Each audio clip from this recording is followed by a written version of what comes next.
Görmüş olduğunuz gibi tasarımlarıma ve yeni kurulumlarıma tam gaz devam ediyorum. Fakat bu süreçte bir takım ürünler geldi elime. Bu ürünlerin hepsini de yapacağımız akvaryum tasarımlarında hem akvaryum ekipman olarak hem de içinde besleyeceğimiz canlılar üzerinde kullanacağız dostlar. Şimdi görmüş olduğunuz ürünleri tek tek açıp inceleyeceğiz. Daha sonra ben bunları akvaryumda da cincik gibi tek tek kuracağım. Dilerseniz de fazla uzatmadan şu kutuları patlatalım. Hemen şurada Okeanus'tan 3 adet armatür geldi. Benim içerideki bitkili akvaryumun alt katında 3 tane nano tankım var. Bunlarda karides yetiştirmeyi planlıyorduk ve o akvaryumlar için Okeanus firmasından 3 tane armatür sözü almıştık. Onlar geldi. İçinden 3 tane Bluetooth kontrolcüsü çıktı. 3 tane adaptörü var. Armatürlerin ayakları var. Kullanım kılavuzu var. Ve 3 adet de armatürümüz şöyle geldi. Neler gelmiş sizlerle birlikte bir bakalım. Gri kasada Okeanus Evo V2 var arkadaşlar. Bu hem yüksek spektrumlu hem de Grow LED içeren bir armatür. Bunlarla alakalı detaylı olarak konuşmuştuk. Aynı zamanda bu ürünlerle birazcık daha teknik bilgi almak isterseniz Okeanus'ta ile yaptığım sohbet videosunda izleyebilirsiniz. Diğer ürünümüz siyah kasa. Bu da aynı şekilde Okeanus Full Spectrum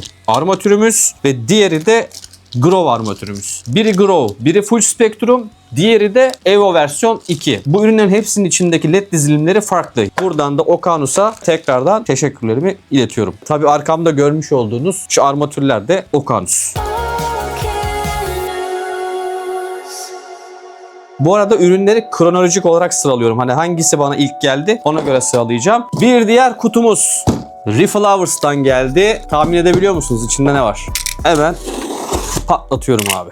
Akvaryum hobisinde bence çok güzel bir inovasyon ve birçok hobicinin de işini kolaylaştıracağını düşündüğüm ürünler. Krem yemler. Hemen şöyle diziyorum. Ters dizmiyorum değil mi?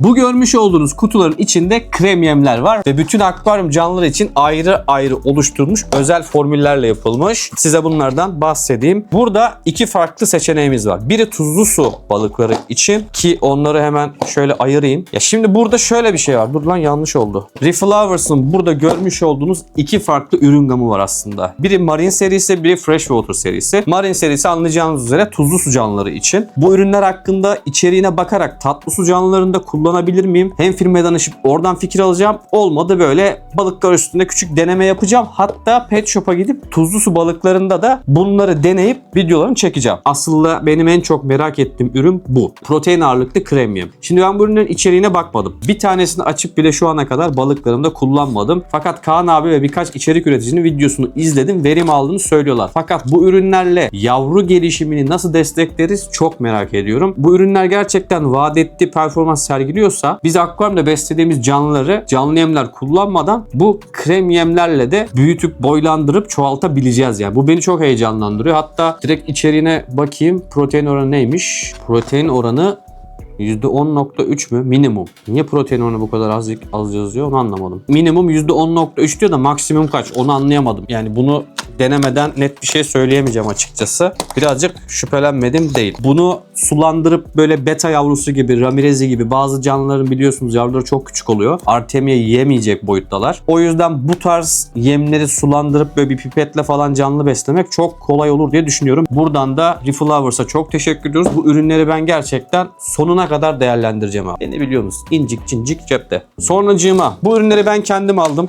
Hemen açayım. Elimde kalmamıştı. Tabii siz oraları henüz izlemediniz muhtemelen ama özellikle şu Blackwater Aquarium'un hardscape çalışmasını yaparken çok tükettiğim bir şey. Tahmin edebiliyor musunuz ne? Tahminler?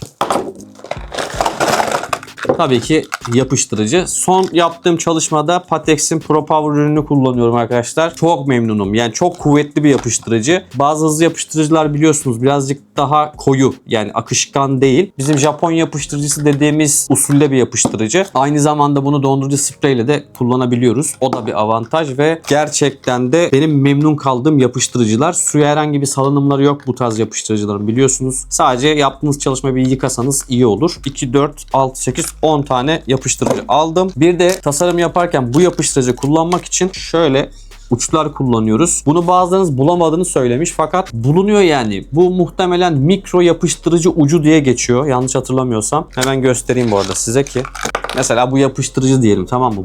Bunun tepesine takıyorsun. Çalışma yaparken şu ince uçla birleşim noktalarını sıkmak için aslında. Bunun ucu donarsa kesiyorum, devam ediyorum. Elimde bitmişti. 50 tane yapıştırıcı ucu aldım dostlar. Bunu da hemen kenara ayırıyorum. Abi ben 10 dakikadır ürün inceleyip anlatıyorum ama kayıt tuşuna basmamışım. Beni mazur görün, mağrur görün. Kusura bakmayın ya. Vallahi utancımdan terledim, hava da sıcak. Şimdi başa alıyorum. Siz buraları görmediniz, tamam mı? Tabii efendim. Baştan inceleyeceğim. PS Aquascape sayfasının yöneticisi, sahibi Onur Bey. Kendisiyle WhatsApp'ta bir şekilde biz tesadüfen tanışıp sohbet ediyorduk. Kendisi fan üreticisiymiş. Dedi ki hocam bu sıcak yaz günlerinde akvaryumlarının soğutman gerekiyor. Sen de biliyorsun. Evet dedim, biliyorum hocam ama bu fanlar geçtiğimiz yıllarda aldığımda çok ses çıkarttı. Birinden almıştım, bilirsiniz. Eğer dedim çok ses çıkıp kafamızı s**ecekse yengen dedim sıkıntı yaratır bak. Ona göre dedim ayarlayabilirsen sevinirim dedim. Bu dedi fanlar senin işini görecek dedim. Akvaryum ölçülerimi ve hacimlerini söyledim. Dedi ki abi sana gönderiyorum. Bu ürünler senin işini görür. Onur Bey bana 3 tane akvaryum soğutucu fan gönderdi. Bu fanlar üçlü fan arkadaşlar. Tabii bu akvaryum hacminize göre tekli, çiftli, üçlü, altılı, beşli olabilir. Onu kendisiyle görüşüp ayarlattırabilirsiniz. Instagram adresini de koyuyorum. Cep telefon numarası, kendi bilgilerini de açıklama kısmına yazacağım. Bir adet fan geliyor. Adaptörü geliyor. Bu fanları akvaryum camına astığımız ayakları geldi. Şunu tam anlayamadım. Buna emin olamadım. Bunu kendisine soracağım. Şöyle L bir ayak var ama ben bunu anlayamadım ne için. Bunu soracağım. Test edilerek gönderilmiştir. Paketin içinde kullanma kılavuzu var. Muhtemelen evet. Termostatın kalibrasyon ayarı nasıl yapıyoruz? Bunu yazıyor muhtemelen. Bir adet de şöyle bir aparat göndermiş. Akvaryumları su doldururken pet şişeden, hortumdan vesaire suyun debisi yüksek su zemine vurduğu zaman kum kalkıyor ya. Suya daha böyle yavaş homojen dağılması için şöyle aparatlar var. Bunu akvaryum camına şöyle asıyorsunuz. Suyu buradan dolduruyorsunuz. Zemine vurmuyorsun. Amaç o. Bu da yanında gönderdiği eşantiyon hediye. 3 boyutlu baskıdan yapılmış galiba. Ama güzel baskıymış. Kaliteli. Diğerini zaten demin videoya kurban gitti. Onun açılışını yapmışım gibi görebilirsiniz. Son fanımı da açayım abi. Yine adaptör, fanın kendisi. Bu fanların dediğim gibi propları vesaire hepsi üzerinde arkadaşlar. Dijital ekranı var. Yine kullanım kılavuzu. Askı ayakları. Şu L ne abi ya? Hepsinde göndermiş. Bu bir şey yarıyor da. Neye yarıyor? Hocam selamlar. Şimdi ben çekime başladım ama bu fanların yanında çıkan bu L gibi bir ayak var. Bu tam olarak ne işe yarıyor onu anlayamadım. Söyleyebilir misin? Akvaryumda beslediğimiz birçok canlı aslında yüksek sıcaklıktaki su değerlerine dayanamayabiliyor. Örneğin aksolot besleyenler, örneğin Neokardina veya Cardina grubu karides besleyenler. Bu canlıları yüksek sıcaklıktaki akvaryumlarda öldürebilirsiniz. Ölmeyebilirler de, bu bir ihtimal. Bunu etkileyen tabii ki su değerleri, suyun içindeki çözülmüş maddeler vesaire birçok şey var ama biz genelde bu tarz canlıların özellikle aksolotta mesela yani 26'ın üstüne çıkmamasını isteriz. Aynı şekilde karideslerde de çıkmamasını isteriz ya da sık sık su değişimi yaparak suyu tazeleriz. Bu tarz canlılarda high-tech bitkili akvaryumlarda, çünkü bitkiler de yüksek sıcaklıktan etkilenip yapraklarda çürüme, solma, dökülme olabiliyor, gelişim yavaşlıyor gibi birçok şey var. O yüzden bitkili akvaryumunuz varsa şöyle bir fan kullanmanızda fayda var. Dediğim gibi ben bu ürünleri zaten ilerleyen dakikalarda akvaryuma kurup göstereceğim. Bütün ürünleri size gösterdim. Hadi şimdi gelin akvaryumları kuralım. Bu arada önceki bölümde bunlar ne diye sormuştum ya. Abi dedi ben dedi şuradaki ayakların kırılma ihtimaline karşı yedek parça olarak gönderiyorum dedi. Bu da çok güzel bir düşünce. Daha önce demek ki böyle bir sıkıntı yaşanmış. Kullanırsınız, kullanmazsınız. O size kalmış. Ben bu kurma işlemlerini yapıyorum. Daha sonra zaten size bir yandan da anlatıyor olacağım. Bu fanları kurduktan sonra akvaryum yüzeyine dümdüz yapmıyoruz. Azıcık şöyle açılı bırakmanız lazım. Şöyle görebiliyor musunuz bilmiyorum. Azıcık şöyle yaparsanız vurduğu hava akvaryumun üstündeki sudan dalgalanıp gider abi. Azıcık böyle paylı bırakmak lazım. Şimdi burada vantuzlu bir prop var. Bu propun suyun içine daldırıyoruz ve bize dijital ekranda suyun sıcaklığını veriyor.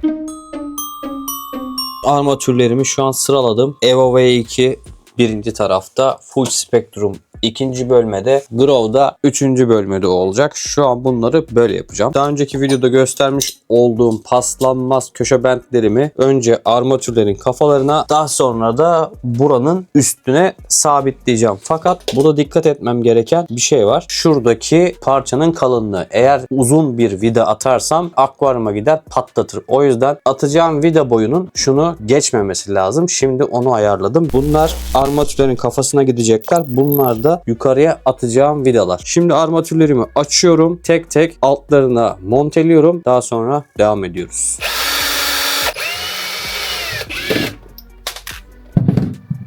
Of. Vallahi sucuk gibi oldum. Anasını satayım.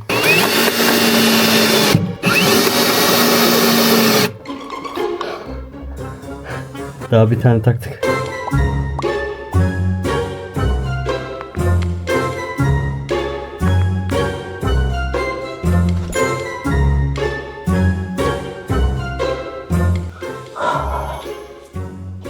İki saat sonra.